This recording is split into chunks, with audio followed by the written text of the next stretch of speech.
Welcome to Victoria Rumble Room, a show that always endeavors to bring you issues from around the globe. Although a lot of our stories do focus on things closer to home, because after all, things that happen on Vancouver Island and British Columbia, Canada for that matter, well, they can apply almost anywhere. And I'm Robin Adair, and over in his newly recarpeted lair is my co-host with the most, the Croatian sensation himself, John Jurisic. And John, I guess normally you would have been wearing your checkered PJs this week when Croatia was battling Japan in that World Cup game that you somehow forgot about. Well, at the same time I was getting my haircut. And, when I get this mop cleaned and cut, it takes a lot of energy and a lot of attention. So I was quite concerned that I hadn't remembered the Croatians were playing the Japanese, and I sort of finally got into that when the penalty kicks started. I generally, at that time of day, is yelling at the TV about something because there's news all over the place. I'm glad of the outcome, and I'm glad that Christmas is just around the corner, in some way represented nicely by the red and white of the Croatian flag. So, in the Christmas spirit, and mingling with politics these days. Well, we have so many things that are mingling with politics, John.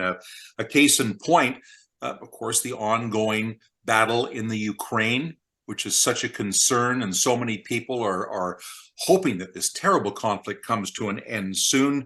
At the same time, a lot of people in Canada, a lot of people around the world are supporting the Ukrainians in any way they can. A Ukrainian youth choir flew to New York, and they performed at Carnegie Hall, which is a big deal. But even before they got to Carnegie Hall, they turned up at Grand Central Station in New York. I don't know if you've ever seen that. It's a massive place. They had just arrived from their plane. They're at this massive, massive place, and they sang the traditional Carol of the Bells. And there really wasn't a dry eye in the house.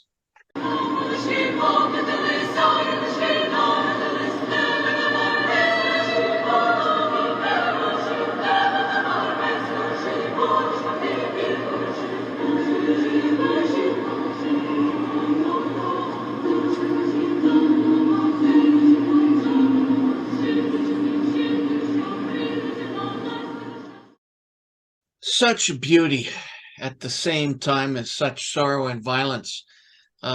Really a beautiful video, Robin. It's a reminder to hold family and friends close during the holiday season.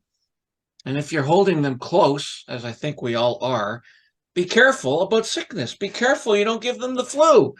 There's a flu epidemic underway, and a lot of young people, and children in particular, are getting sick. My best advice, as has been our best advice for years, get a flu shot now. Absolutely, John. Flu shots are available. They're easily accessible. There's a phone number. There's a website. They're encouraging you to get young people in. Some young children have been in hospital. In fact, it's been a real problem. We've even had fatalities. So for heaven's sakes, get the flu shot. That's the best advice we can give you. And at the same time, John, it's interesting. We've had other health news that we've been talking about.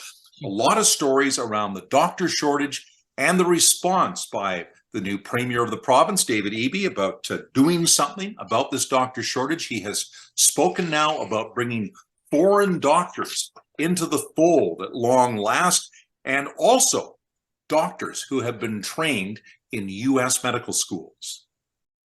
That's why we're taking action to get more internationally trained doctors off the sidelines and into clinics where they're so desperately needed.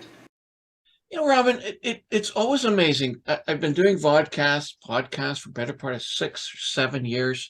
You do them, you put them out on the internet. You don't totally understand that someone else is going to watch or listen. The link is not direct. You do it, we have fun. Boy, do we have a lot of comments coming to our podcast these days. And some of our viewers were a hell of a lot less impressed with our enthusiasm for foreign doctors. Here's a sample. Jim writes, seriously, Do you really think U.S. doctors would work at 30 to 40% discount in dollar value? Even if there were some, they're probably incompetent or suspended from their college. And Harry writes us, they aren't coming for less money. The reverse is true. And apparently we feel it's okay to steal another country's doctors. And Pete writes, Robin, he could be referring to you. Isn't this guy a liberal? Just remember, it was our liberal government that made doctors and nurses quit. Now they want to bring more outsiders into Canada. This tells you how bad liberals are in selling out Canada. Well, to clarify, I did run for the BC Liberals over a decade ago, and so I guess I can wave that flag a little bit, but I'm largely apolitical when it comes to the federal government. I pick and choose depending on who's doing a good job, and I wouldn't put myself in a liberal camp right now particularly. I would also say that a lot of our viewers that have written us are very upset about doctors and nurses walking away or being asked to walk away because they've refused to have vaccinations and have not been allowed into hospitals. And they're saying, well, these people should all be brought back and that would deal with the doctor shortage. Well, my understanding is it's a very small number overall of doctors particularly, but also nurses who have left the job because they have been anti-vaxxers for personal reasons or religious reasons or whatever reasons. And this would not solve the doctor shortage. We need foreign doctors. We need more doctors trained here. We need a lot of docs. We need them now, because if you're going to wait for the trained doctors, it could be a decade before there's really enough in place. And a lot of us are getting older and we need our doctors now. So anyway, on that happy note, let's change topics and talk about the Christmas season, John. And it's great, over the next few vodcasts, you never know. Santa Claus might show up on the show. He's certainly showing up elsewhere because, the holidays are certainly around the corner and there's lots of things to enjoy besides Santa Claus to enjoy downtown while you are shopping. The Festival of Trees gets underway at the Downtown Bay Center in Victoria on the 17th. That's a fantastic event. If you've never been there, you must go. It's just so glorious. And of course, there are also Christmas trees to enjoy at the Empress Hotel, another equally impressive event. This festival raises money for BC Children's Hospital. Worthy cause, and it's great to get people to come downtown and enjoy all these things. The Victoria Downtown Business Association is certainly in the Christmas spirit as well. They have the Centennial Square event coming up. That's right by City Hall. The Lights of Wonder, which get underway on the 15th to the 31st of December. And this is a fantastic way to enjoy beautiful lights and a happy atmosphere with your family and friends. Certainly a great way to draw people downtown. That's no small task. We keep hearing about businesses right now that are unhappy about the crime and vandalism downtown. A survey was done that showed 9 out of 10 downtown business owners are displeased and frustrated. And what can be done? Robin, I'm surprised it's not 10 out of 10. I've heard the same viewpoints and noise from people downtown. They're just horrified about the crime rate. So, with us to talk about Victoria's downtown homelessness situation and its link and effect on business is Jeff Bray from the DVBA. Let's zoom him in. Now, once again, joining us in the Victoria Rumble Room, who runs the DVBA, that's the Downtown Victoria Business Association, Jeff Bray, and it's great to have you back in the Rumble Room. Great, thanks for having me again. I always enjoy coming on. Well, Jeff, there's so much to talk about, and your owners have been questioned about what's going on downtown in regards to street crime. And it sounds like we're a bit of a crossroads. For example, Ryan Burkhart, who runs the Budget Brake and Muffler downtown, he was saying that he had a guy not too long ago who attacked him with scissors and feces. And he says hardly a day goes by where he isn't thinking about moving and relocating out of downtown. And he's not the only one. So, I mean, this is a terrible message to be sending to business, but also just people who you want to come down and shop and enjoy downtown. Right. Well, and I mean, my hope is, we've got a new council that they are hearing loud and clear. Because there's Randy, but there's David Screech at Greg's Furniture that's been here for decades. And I've had conversations just in the last 2 weeks with other property owners who have long-term businesses, family-owned businesses that are having the same conversations, that if they don't see significant and immediate change, they're not renewing their leases and they're going to go somewhere else. And so that is hopefully motivating for our new council to realize that they can't just talk about how complex all the issues are. They actually have to take some action in the area that they're responsible for, which is public safety, to actually improve the streetscape. It's the number one issue for our members in our annual report on downtown last year. 9 out of 10 businesses identified the street issues as one of the top 3 negative issues impacting their business. It used to be parking was the big thing. Now this thing is dominating. And my concern is that everyone says, well, we need housing or we need mental health, and everyone sort of these large, complex solutions. And all our businesses are saying, I just don't want this person smoking drugs in front of my business. Like, that's success for me, is to not have that happen anymore. This council needs to take strong action on the enforcement side to improve, to bring the pendulum back, to make sure that David Screech isn't having to go out in his alley to check to see if his building's on fire because an encampment had a Bunsen burner going. I mean, these are things that would never be tolerated in front of Sir James Douglas. They wouldn't be tolerated in Fernwood, so they shouldn't be tolerated just because it's downtown. Jeff, fantastic to hear that. The question I had, you've answered. So I'm going to put a little twist on it. Yes, 9 out of 10. I'm a bit surprised it's not 10 out of 10. Downtown businesses. I've listed crime and street order disorder as a major issues. I'm sure you've likely been canvassing the new mayor and council to make sure they know this. What is that council's relationship with the police department? Because that was not good previously, and that has to be better for this issue to be solved. Well, I think, again, we have really a brand new council. Councillor Coleman is returning to council, and Marianne Alto, as mayor, of course, was on council for a number of terms. But otherwise, these are all brand new individuals. So I would actually say that they don't have any relationship with Victoria Police that's any different from yours and mine. But that also is an opportunity to have a different relationship evolve between council and the police force, between council and the Victoria Esquimalt Police Board, or what may soon become just the Victoria Police Board. We'll see. But I also think that council's heard. I've met with all the councillors, and they're all very intelligent individuals. They care deeply about the community. They're all independent thinkers.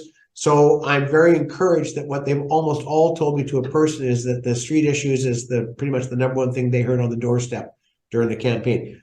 Housing is sort of a broad issue, but the street issues, and in particular downtown, they've heard about. So they know they need to take some strong action because they heard it from the electorate. And I also think that they are in alignment as individuals with Chief Manick, in that police shouldn't be dealing with only social service calls. That it's not really police work.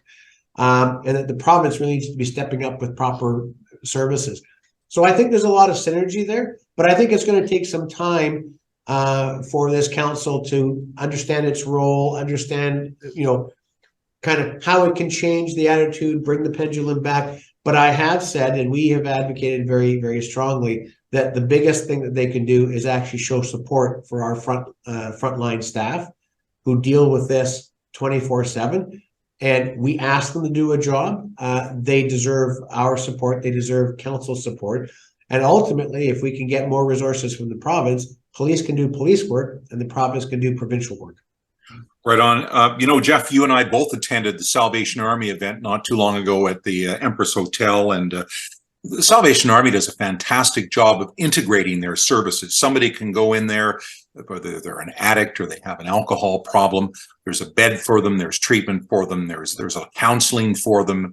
It's all integrated. And this is a service that you'd love to see in some ways replicated by the provincial government, where it seems, well, we'll get you into housing, but there's no services, or we're going to do something about this crime issue, but there's no addressing the underlying problems, which may indeed be drug addiction, mental illness, all the other problems. So it seems to me that this is sort of the bear in the room that no one wants to deal with. And a keynote speaker at that Salvation Army event was Shirley Hunter. She said, we have to have more mental illness facilities immediately. We have to do something about this now. There's no point just building housing and expecting people that are on the street are going to stay in it or are going to get better in it. Is this something you're lobbying for directly? Absolutely. As you gentlemen know, I'm also co-chair of the Coalition in Homelessness. And, you know, on both hats, I'm advocating strongly, and as are many others, that, you know, the concept of housing first for people struggling with severe mental health and or addictions, you know, they're not addicted because they're homeless. They're homeless because of their addiction, because of their illnesses. They're really, in some cases, unhousable in any standard housing model. And we've certainly seen with all of the hotels that were quickly bought during the pandemic and people kind of, you know, shoehorned in there, that by and large, they haven't worked particularly well. They've certainly been impactful for the neighborhood.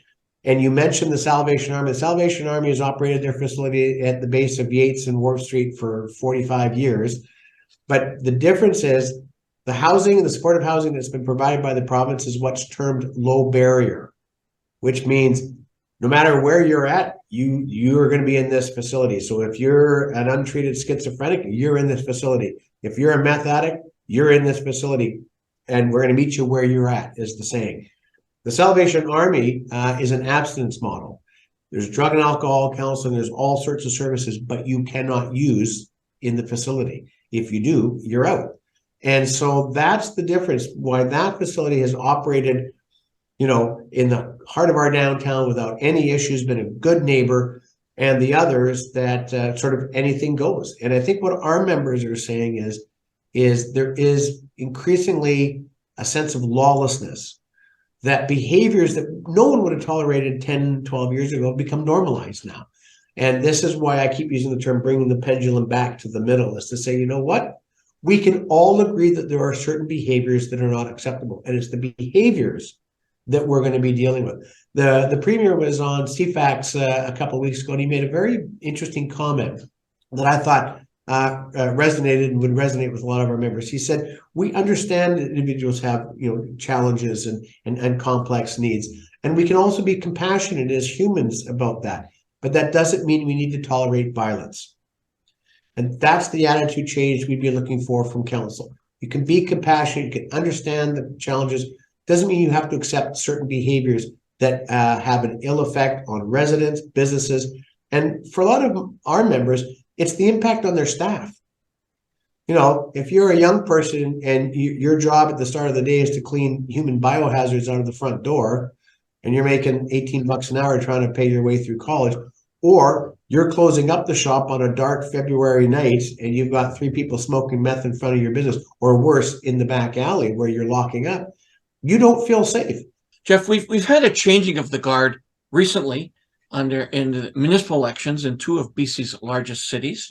Mayor Alto and Victoria Council tend to sit on the center left, I suspect, in the big picture, while Vancouver Mayor Ken Sim and his new council are firmly on the center right. There's now consequence to all this. Right now in Vancouver, they're determined to close down tent cities, and some of those homeless tenants are migrating to Victoria. Do you agree this migration is in fact happening? And if yes, what can be done about it? Well, you know, this is where, you know, elected officials have to make some tough decisions.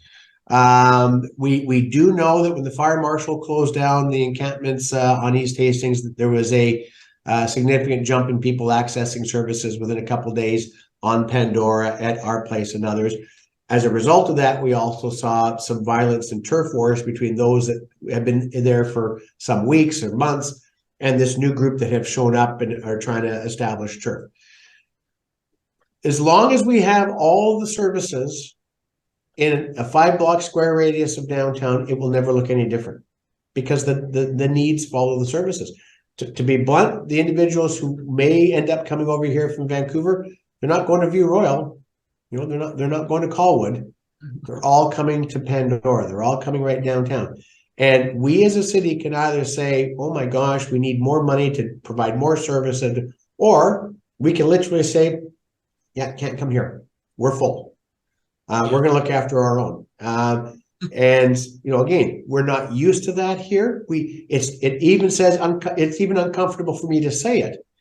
But if we don't, then the cavalcade will continue. And we know this. I mean, I worked for 13 years in downtown East Side in Ministry of Human Resources.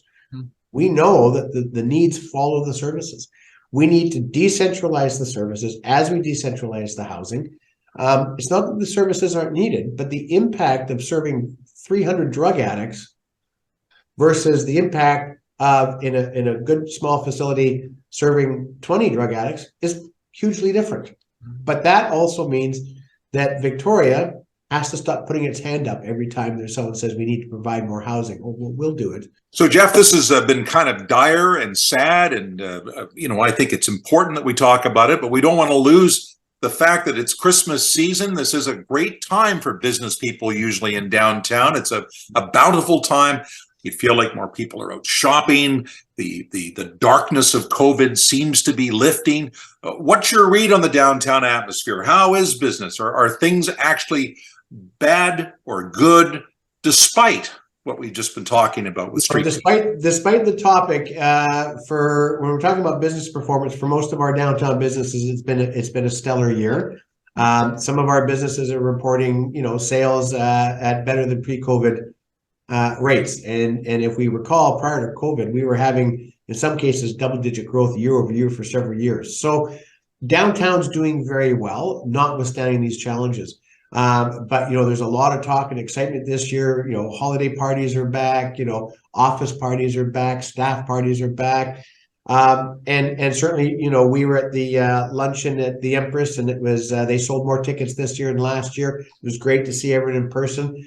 And starting December 15th in downtown Victoria in Centennial Square, we will be having our Starlight Lights of Wonder. It's free, no tickets, no gates, no charge. People can come as many times as they want. We have entertainment every single night between December 15th and December 31st, with the exception of December 25th. We have various other activations, including on December 16th, the Silent Disco. We're going to have a wonderful Sparkle and Glow New Year's Eve party. We're going to have a fantastic, on various nights, a 360 camera that takes your picture and sends it to you on your phone, no charge. Lots happening, and it's a great opportunity to celebrate Victoria and the holidays, and to support your local businesses that people have done so well all year long. Absolutely great to hear from Jeff Bray. He's such an articulate and passionate advocate for downtown business, and it's great to have him at the helm. And of course, we encourage people to go to your respective downtowns, whether you live in Victoria, Nanaimo, Vancouver, anywhere in the province of BC. Get out there and support local business. Don't do it all on Amazon. Do it supporting your neighbors, supporting people who care about your community. And that's a great thing to think about as we move out of these dark COVID years. And that just about wraps us up, John. It sure wraps us up. There's sort of lots of fun things to talk about, lots of impactful things to continue talking about. And you can do all of that with us on our Facebook page. You can do it with us on our Twitter page. And of course, reflect over the year on all of the interviews we've done on our YouTube page. We also have an Instagram and a TikTok page. And as you can see, a separate Facebook news and views group where you can voice your opinions, as you most certainly do. You most certainly do tell us. And so for the moment, and as long as they're winning, I certainly will remain your Croatian sensation, John Jurisic. And I'm Robin Adair, and ho, ho, ho, and tumble on.